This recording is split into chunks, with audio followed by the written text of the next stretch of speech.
अस्सलाम वालेकुम स्टूडेंट्स। हमने लास्ट लेक्चर में स्टैंडर्ड हाइड्रोजन इलेक्ट्रोड के बारे में पढ़ा था। हमने उसकी कंस्ट्रक्शन पढ़ी और हमने जो है ये कहा कि उसका रिडक्शन पोटेंशियल या फिर ऑक्सीडेशन पोटेंशियल जो है वो 0 वोल्ट के इक्वल होता है और क्यों होता है ये भी मैंने सारा कुछ आपको बताया था। तो देखिए आज के लेक्चर में हम देखेंगे कि किस तरह हम स्टैंडर्ड हाइड्रोजन इलेक्ट्रोड को यूज़ करते हुए दूसरे मेटल्स का जो इलेक्ट्रोड पोटेंशियल है वो फाइंड कर सकते हैं। तो आज के इस लेक्चर में हम देखेंगे कि हम किस तरह इलेक्ट्रोड पोटेंशियल फाइंड कर सकते हैं जिंक का और कॉपर का। ठीक है, तो चलिए लेक्चर जो है इसको स्टार्ट करते हैं। तो सबसे पहले क्या करते हैं, हम जिंक का इलेक्ट्रोड पोटेंशियल फाइंड करते हैं। उसके लिए हमें क्या करना है, एक जिंक हाफ सेल लेना है और दूसरा हाफ सेल आपको पता है कि वो हमारे पास जो है वो रेफरेंस हाफ सेल होगा और जो कि हमने बनाया हुआ है हाइड्रोजन इलेक्ट्रोड का। ठीक है, तो आपको करना क्या है कि आपको जो है वो एक जिंक हाफ सेल लेना है। उसमें क्या होगा कि जिंक इलेक्ट्रोड हमने डिप किया होगा इसी के साल्ट सोल्यूशन में। कौन सा साल्ट हमने यहाँ पर लेना है, जिंक सल्फेट लेना है। ठीक है, और ये एक्वस फॉर्म में होना चाहिए, एक्वस सोल्यूशन होना चाहिए। ठीक है, ताकि इजीली जो है वो आइंस बन सकें। और इसी तरह आपने क्या करना है, इस साइड पर जो है वो hydrogen electrode, standard hydrogen electrode ले लेना है। ठीक है ना, तो अभी हम बात कर रहे हैं स्टैंडर्ड की, तो यानी यहाँ पर हमें स्टैंडर्ड कंडीशंस फॉलो करनी है। तो यहाँ पर हम जो सोल्यूशन लेंगे वो 1 मोलर सोल्यूशन लेंगे। ठीक है, दोनों साइड पर ही, यानी जो जिंक सल्फेट सोल्यूशन लेना है वो भी 1 मोलर होना चाहिए और जो कॉपर सल्फेट सोल्यूशन लेना है वो भी 1 मोलर होना चाहिए। और बाकी टेम्परेचर जो है वो 25 डिग्री सेल्सियस होना चाहिए, प्रेशर जो है वो 1 atm होना चाहिए। ठीक है, तो ये हमारे पास जो है वो स्टैंडर्ड कंडीशंस हैं। अब आपको पता है कि हमने क्या करना है कि दोनों इलेक्ट्रोड को जो है वो वायर के थ्रू कनेक्ट कर देना है और साथ में हमने वायर में जो है एक वोल्ट मीटर अटैच करना है।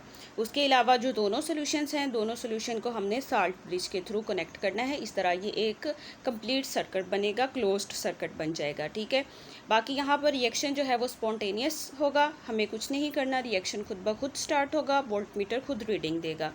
ठीक है, हम क्या देखेंगे, या ये है कि वोल्ट मीटर जो है ये हमें इंडिकेट करेगा कि यहाँ पर इलेक्ट्रॉन जो है वो फ्लो करना स्टार्ट कर दिए हैं। ठीक है, और इलेक्ट्रॉन जो है हम देखेंगे कि इलेक्ट्रॉन जो है वो जिंक से वो मूव कर रहे हैं हाइड्रोजन इलेक्ट्रोड की तरफ। ठीक है, यानी यहाँ पर क्या हो रहा है कि ये जो हमारे पास जिंक हाफ सेल था यहाँ पर ऑक्सीडेशन हो रही है। ठीक है, या इसको हम ऑक्सीडेशन हाफ सेल कह सकते हैं। अब ये कि ऑक्सीडेशन कैसे होगी, आपको पता है कि ये जो इलेक्ट्रोड है ये हमारे पास किस चीज़ का बना हुआ है, ये जिंक का बना हुआ है। ठीक है, तो जिंक क्या करेगा, जिंक जो है ये अपने 2 इलेक्ट्रॉन लूज़ करेगा और कैटाइन बनाएगा। ठीक है, इस तरह जो है वो 2 इलेक्ट्रॉन लूज़ करेगा ये। अब ये कि ये जो आइंस बने हैं, ये आइंस क्या करेंगे, 2 इलेक्ट्रॉन लूज़ करने के बाद ये इस सोल्यूशन में आ जाएंगे। ठीक है, सोल्यूशन में ऑलरेडी जिंक आइंस होंगे और साथ में सल्फेट आइंस होंगे। ठीक है, इलेक्ट्रोलाइट हमने यहाँ पर लिया हुआ है जिंक सल्फेट सोल्यूशन। ठीक है, तो क्या होगा कि इलेक्ट्रॉन्स जो है वो अब मूव करेंगे। अब हमें पता है कि इस साइड पर जो है वो हाइड्रोजन इलेक्ट्रोड हमने बनाया है और हाइड्रोजन की खास बात ये है कि अगर इसके पास इलेक्ट्रॉन आते हैं तो इजीली इलेक्ट्रॉन एक्सेप्ट कर सकता है। ठीक है, और अगर किसी को इलेक्ट्रॉन देने की ज़रूरत पड़ जाए तो ठीक है, ये इलेक्ट्रॉन जो है वो लूज़ भी कर सकता है हाइड्रोजन। तो क्योंकि यहाँ पर इलेक्ट्रॉन इसके पास आ रहे हैं तो ये फ़ौरन क्या करेगा, इलेक्ट्रॉन को एक्सेप्ट करने की कोशिश करेगा। ठीक है, तो जिंक से जो हमारे पास जिंक हाफ सेल था वहाँ पर ऑक्सीडेशन हो जाएगी और जो हमारे पास ये हाइड्रोजन इलेक्ट्रोड है, ठीक है, जो सेकंड हाफ सेल है, जो हमारा रेफरेंस हाफ सेल है, यहाँ पर रिडक्शन हो जाएगी। ठीक है, रिडक्शन कैसे होगी, अब आप देखें इस ये जो सोल्यूशन है, इस सोल्यूशन में कौन से आइंस होंगे, इस सोल्यूशन में हमारे पास होंगे H पॉजिटिव आइंस और Cl नेगेटिव आइंस। ठीक है, अब ये H पॉजिटिव आइंस जैसे ही देखेंगे इलेक्ट्रॉन्स जो हैं वो आ रहे हैं तो ये क्या करेंगे, ये इलेक्ट्रॉन एक्सेप्ट करेंगे और हाइड्रोजन गैस में चेंज हो जाएंगे। ठीक है, तो एक हाफ सेल हमारा ऑक्सीडेशन हाफ सेल हो गया और दूसरा रिडक्शन हाफ सेल हो गया। और हमने माना है कि जो हमारे पास रिडक्शन हाफ सेल है, जिसको हमने रेफरेंस हाफ सेल कहा है, वहाँ वोल्ट मीटर जो है उसकी रीडिंग 0.00 वोल्ट ही रहती है। ठीक है, यानी यहाँ पर जो हमारे पास वोल्ट मीटर है ये फिर किसकी रीडिंग हमें देगा, ये सिर्फ हमें ऑक्सीडेशन हाफ सेल की रीडिंग देगा। वोल्ट मीटर पे रीडिंग आएगी 0.76 वोल्ट की। तो ये रीडिंग किसके लिए है, ये सिर्फ जिंक इलेक्ट्रोड के लिए रीडिंग आई है, यानी ये हमें बता रहा है कि जिंक का जो ऑक्सीडेशन पोटेंशियल है वो 0.76 वोल्ट है। ठीक है, हमेशा प्लस में रीडिंग आएगी वोल्ट मीटर पे। ठीक है, और इसे हमें डायरेक्शन भी पता चलेगी कि इलेक्ट्रॉन जो है वो किस साइड से किस साइड को मूव करें, यानी वो एनोड टू कैथोड मूव कर रहे हैं, या ये कहें वो जिंक टू हाइड्रोजन मूव कर रहे हैं। ठीक है, ये हो जाएगा। अब आप देखें कि यहाँ पर जो है वो रिएक्शन किस तरह होगा, ये देख लेते हैं। तो जिंक इलेक्ट्रोड पे रिएक्शन कैसा होगा, यानी यहाँ पर जो इलेक्ट्रोड पे जिंक मौजूद था उसने इलेक्ट्रॉन लूज़ किए हैं, वो आइंस की फॉर्म में चेंज हुआ है, और कितने इलेक्ट्रॉन लूज़ किए हैं, 2 इलेक्ट्रॉन्स लूज़ किए हैं। यानी यहाँ पर हम कह सकते हैं कि हमारे पास जो है वो एनोड है। ठीक है, इस इलेक्ट्रोड को हम एनोड कह सकते हैं, या हम ये कह सकते हैं कि ये जो हाफ सेल होगा ये ऑक्सीडेशन हाफ सेल है, जिंक जो है। जो हाइड्रोजन आयन सोल्यूशन में मौजूद थे वो इलेक्ट्रॉन एक्सेप्ट करेंगे और हाइड्रोजन गैस की फॉर्म में वहाँ से चले जाएंगे। ठीक है, रिलीज़ हो जाएंगे। और यहाँ पर हम कह सकते हैं कि जो रेफरेंस हाफ सेल है वहाँ पर रिडक्शन हुई है। ठीक है, और फिर हमारा ओवरऑल रिएक्शन क्या होगा, यानी जिंक जो है वो सॉलिड फॉर्म में था, इसने इलेक्ट्रॉन लूज़ किए जो कि हाइड्रोजन आइंस ने एक्सेप्ट किए। जिंक जो है वो चेंज हो गया जिंक आइन में, ठीक है, जो कि सोल्यूशन में आ गए, और सोल्यूशन से जो है वो हाइड्रोजन आइंस जो है वो गैस फॉर्म में चेंज हो गए। ठीक है, तो ये हमारे पास जो है ओवरऑल रिएक्शन होगा, यानी यहाँ पर ऑक्सीडेशन और रिडक्शन हुई है। ठीक है, यानी एक रेडॉक्स रिएक्शन हुआ है। अब ये कि हमारे पास जो है वो ओवरऑल जो सेल पोटेंशियल है वो क्या होगा, वो तो वैसे भी हमें पता चल गया है कि जो रीडिंग आई है, जो हमें वोल्ट मीटर ने रीडिंग दी है वो सेल की ही रीडिंग है। ठीक है ना, जो वो क्या है वो सेल पोटेंशियल ही है। ठीक है, लेकिन अगर हमें फाइंड करना है तो वो हम किस तरह करते हैं, हमारे पास फार्मूला है, बस फार्मूला जो है वो देखते हैं। तो हमारे पास फार्मूला क्या होता है, E naught of cell. E naught हम किसके लिए यूज़ करते हैं, स्टैंडर्ड कंडीशंस के लिए। ठीक है ना, तो E naught of cathode minus E naught of anode. तो हमें पता है एनोड पे भी हमें रीडिंग मिल चुकी है और कैथोड पे भी रीडिंग मिल चुकी है, बस हमें क्या करना है, वैल्यूज़ पुट करनी है। तो कैथोड यहाँ पे कौन था, जो हमारे पास रेफरेंस इलेक्ट्रोड है। ठीक है, यानी हाइड्रोजन इलेक्ट्रोड है, तो उसकी रीडिंग हमें पहले ही पता है कि वो 0 वोल्ट ही रहती है। ठीक है, वो चेंज नहीं होती। उसके बाद माइनस आ जाएगा। अब ये बात आपने थोड़ी सी समझनी है कि एनोड जो है उस पर रीडिंग आपने कौन सी लिखनी है। ठीक है, तो अब आप देखें कि जो आपके पास ये सेल बना हुआ है, ये सेल ने हमें इसका ऑक्सीडेशन पोटेंशियल बताया है। ठीक है, लेकिन हम जब ई नोट ऑफ सेल फाइंड करते हैं तो हमें एनोड और कैथोड का रिडक्शन पोटेंशियल लिखना होता है, ऑक्सीडेशन पोटेंशियल वहाँ नहीं लिखते। ठीक है, बट वोल्ट मीटर ने हमें बताया ऑक्सीडेशन पोटेंशियल, रिडक्शन पोटेंशियल तो हम खुद फाइंड कर सकते हैं, बस यहाँ पर साइन डिफरेंस रहता है। ठीक है ना, तो यानी अब कहने की क्या बात, यानी जो हमारे पास ऑक्सीडेशन पोटेंशियल है जिंक का, वो हमारे पास है 0.76 वोल्ट। ठीक है, प्लस 0.76 वोल्ट, ये इसका ऑक्सीडेशन पोटेंशियल आया जो कि वोल्ट मीटर पर रीडिंग आई है। लेकिन हम जब फॉर्मूला लगाते हैं तो उसमें हमें सिर्फ रिडक्शन पोटेंशियल पुट करना होता है। तो जब ऑक्सीडेशन पोटेंशियल 0.76 वोल्ट है तो रिडक्शन पोटेंशियल कितना होगा, 0.76 वोल्ट। ठीक है, तो हमें जब वैल्यू पुट करनी है तो हमें कौन सी करनी है, रिडक्शन पोटेंशियल की वैल्यू। तो ये ऑक्सीडेशन पोटेंशियल है, ये रिडक्शन पोटेंशियल है। तो रिडक्शन पोटेंशियल देखे कितना है, -0.76 वोल्ट।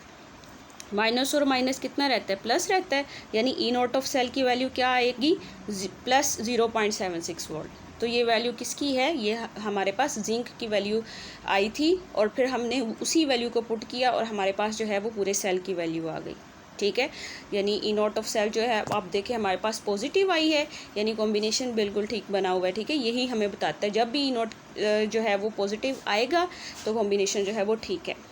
ठीक है, उसके बाद देखिए हमारे पास जो है वो सेकंड कॉपर का फाइंड करके देखते हैं कि जो आपके पास कॉपर मेटल है उसका जो है वो हम किस तरह जो है वो रिडक्शन पोटेंशियल फाइंड कर सकते हैं। ठीक है, या ये कह लें उसका इलेक्ट्रोड पोटेंशियल हम कैसे फाइंड कर सकते हैं। तो हमने कॉम्बिनेशन बना लेना है, एक हमने जो है वो कॉपर हाफ सेल लेना है, दूसरा हमारे पास रेफरेंस हाफ सेल होगा जो कि स्टैंडर्ड हाइड्रोजन इलेक्ट्रोड है। ठीक है, तो अब आप देखो कि यहाँ पर क्या है, हमने जो है वो कॉपर इलेक्ट्रोड ले लेना है और इसको इसी के साल्ट सोल्यूशन में डिप करना है। साल्ट सोल्यूशन हम कौन सा लेंगे, कॉपर सल्फेट लेंगे। ठीक है, और दोनों इलेक्ट्रोड को हमने कनेक्ट कर लिया वायर के थ्रू, और यहाँ पर हमने वोल्ट मीटर भी अटैच किया हुआ है, और दोनों सॉल्यूशंस को हमने कनेक्ट करना है साल्ट ब्रिज के थ्रू। अगर तो वर्किंग जो है वो आपको पहले ही पता है, जो कि हमने गैल्वेनिक सेल में पढ़ी है, तो ठीक है, अगर नहीं पढ़ी तो आप वहाँ जाकर ये लेक्चर देखें। ठीक है, आपको समझ आ जाएगी। तो अब आप देखें कि हम क्या देखेंगे कि यहाँ पर बिल्कुल ऑपोजिट होगा जो कि हुआ जिंक हाफ सेल में। ठीक है, तो यहाँ पर हम देखेंगे कि जो इलेक्ट्रॉन का फ्लो है वो हमारे रेफरेंस इलेक्ट्रोड से हमारे कॉपर इलेक्ट्रोड की तरफ है। यानी यहाँ पर हो क्या रहा है कि कॉपर जो है वो इलेक्ट्रॉन एक्सेप्ट कर रहा है। ठीक है, तो यहाँ पर क्या होगा, कॉपर की रिडक्शन होगी। तो होगा क्या, सोल्यूशन में कौन कौन से आइंस हमारे पास मौजूद है, हमारे पास मौजूद है कॉपर आइंस और यहाँ पर जो है वो सल्फेट आइंस। तो दोनों में से कौन इलेक्ट्रॉन जो है वो एक्सेप्ट करेगा, तो वो करेगा ये कॉपर आइन। तो कॉपर आइन इलेक्ट्रॉन एक्सेप्ट करेंगे और डिपॉजिट हो जाएंगे इस कॉपर इलेक्ट्रोड पे, ठीक है। और इलेक्ट्रॉन किस तरफ से आए हैं, वो इस तरफ से आए हैं, हाइड्रोजन की तरफ से। तो मैंने आपको बताया था कि हाइड्रोजन की कैपेसिटी इलेक्ट्रॉन लूज़ करने की और गेन करने की इक्वल है, ठीक है। तो हाइड्रोजन क्या करेगा, यहाँ से इलेक्ट्रॉन जो है इसको डोनेट करेगा, ठीक है। तो होगा क्या कि जो हाइड्रोजन गैस है जो कि हमें फिल की हुई है, ये मैंने आपको बताया था उसकी कंस्ट्रक्शन में, ठीक है ना। SHE की हमने जो कंस्ट्रक्शन है वो पढ़ी थी, उसमें मैंने आपको बताया था कि यहाँ हाइड्रोजन गैस फिल रहती है। तो हाइड्रोजन गैस क्या कर रही है कि ये आयंस में चेंज हो रही है, ठीक है, और 2 इलेक्ट्रॉन लूज़ कर रही है। यही 2 इलेक्ट्रॉन्स जो है वो कॉपर एक्सेप्ट कर रहे हैं और सॉलिड फॉर्म में डिपॉजिट हो रहे हैं इलेक्ट्रोड पे, इस इलेक्ट्रोड पे, ठीक है। तो देखें कि ये हाइड्रोजन गैस जो है अब हुआ क्या कि रेफरेंस हाफ सेल क्या कर रहा है, ऑक्सीडेशन कर रहा है, इलेक्ट्रॉन लूज़ कर रहा है, ठीक है। तो हाइड्रोजन गैस जो है वो आइंस की फॉर्म में अब आ जाएगी इलेक्ट्रॉन लूज़ करने के बाद, और वो आइंस जो हैं वो सोल्यूशन में आ जाएंगे, ठीक है। उसके बाद देखें कि रिएक्शन देख लेते हैं। रिएक्शन क्या हुए कि हाइड्रोजन जो है इसकी तो ऑक्सीडेशन हो गई, ठीक है। यानी ये कैसा सेल होगा, ये हमारे पास ऑक्सीडेशन हाफ सेल होगा। जबकि कॉपर जो है वो सोल्यूशन में आइंस की फॉर्म में थे, वो इलेक्ट्रॉन एक्सेप्ट करेंगे और सॉलिड की फॉर्म में कन्वर्ट हो जाएंगे, ठीक है। तो यहाँ पर ये कौन सा सेल होगा, रिडक्शन हाफ सेल होगा। ओवरऑल रिएक्शन देखें तो क्या होगा, यानी कॉपर आइंस जो है वो चेंज हो गए हैं सॉलिड कॉपर में, और हाइड्रोजन गैस जो है वो आइंस की फॉर्म में चेंज हो गई है, यानी यहाँ पर एक रेडॉक्स रिएक्शन हुआ है, ठीक है। अब हम बात करते हैं कि हमने जो है वो किस तरह वोल्ट मीटर की रीडिंग फाइंड करनी है, ये चीज़ें देखते हैं। तो अब आप देखें कि यहाँ पर वोल्ट मीटर किसकी रीडिंग देगा, ठीक है, सिर्फ कॉपर की रीडिंग देगा, क्योंकि हमें पता है हाइड्रोजन की रीडिंग तो 0.00 वोल्ट हमने कंसीडर की हुई है, ठीक है, वो हमें पता है। तो यहाँ पर जो पूरे सेल की रीडिंग आ रही है वो जो है वो सिर्फ कॉपर की वजह से आ रही है। तो इस तरह हम कह सकते हैं कि हमें जो है वो सेल पोटेंशियल भी फाइंड हो जाएगा, और हमें जो है वो जो कॉपर है उसका रिडक्शन पोटेंशियल भी फाइंड हो जाएगा, ठीक है। तो हम क्या करते हैं, आप बुक के अकॉर्डिंग भी कर सकते हैं कि हम जो है वो सेल पोटेंशियल फाइंड कर चुके हैं, और आप जो है वो फार्मूला में सेल पोटेंशियल की वैल्यू ही पुट कर दें, या फिर जिस तरह अभी मैंने बताया कि आप ये फार्मूला यूज़ करें, ठीक है। क्योंकि आगे जब हम करेंगे एक्सरसाइज करेंगे या कॉन्सेप्ट असेसमेंट एक्सरसाइज करेंगे उसमें हमने यही फार्मूला यूज़ करना है। बेहतर यही है कि आप यही फार्मूला यूज़ करें। सो देखें कि कैथोड पे हुई थी रिडक्शन, और रिडक्शन जो है उसका जो रिडक्शन पोटेंशियल है कॉपर का वो तो हमें पता चल गया 0.34 वोल्ट है, ठीक है। और एनोड पे हुई थी ऑक्सीडेशन, और ये कौन सा था, ये हमारे पास रेफरेंस इलेक्ट्रोड था, और उसकी वैल्यू तो हमें पता है 0.00 वोल्ट ही रहेगी, ठीक है। तो यहाँ पर जो है ई नॉट ऑफ सेल क्या आ जाएगी, वो हमारे पास रहेगी यही, ठीक है, प्लस 0.34, ठीक है। तो इस तरह जो है वो हमें ई नॉट ऑफ सेल भी पता चल गई। या फिर अगर आपने जो है वो ये कहना है कि हमें तो कैथोड का रिडक्शन पोटेंशियल फाइंड करना था, तो वो भी यही रहेगा, ठीक है। तो आप क्या करें, ई नॉट ऑफ सेल यहाँ पर पुट कर दें, वो 0.34 वोल्ट है, तो वही कैथोड की वैल्यू रहेगी, ठीक है ना। तो इस तरह भी हम फाइंड कर सकते हैं। ये हमारे पास जो है वो आज का लेक्चर था। इसमें अगर आपका कोई भी क्वेश्चन है तो वो आप पूछ सकते हैं।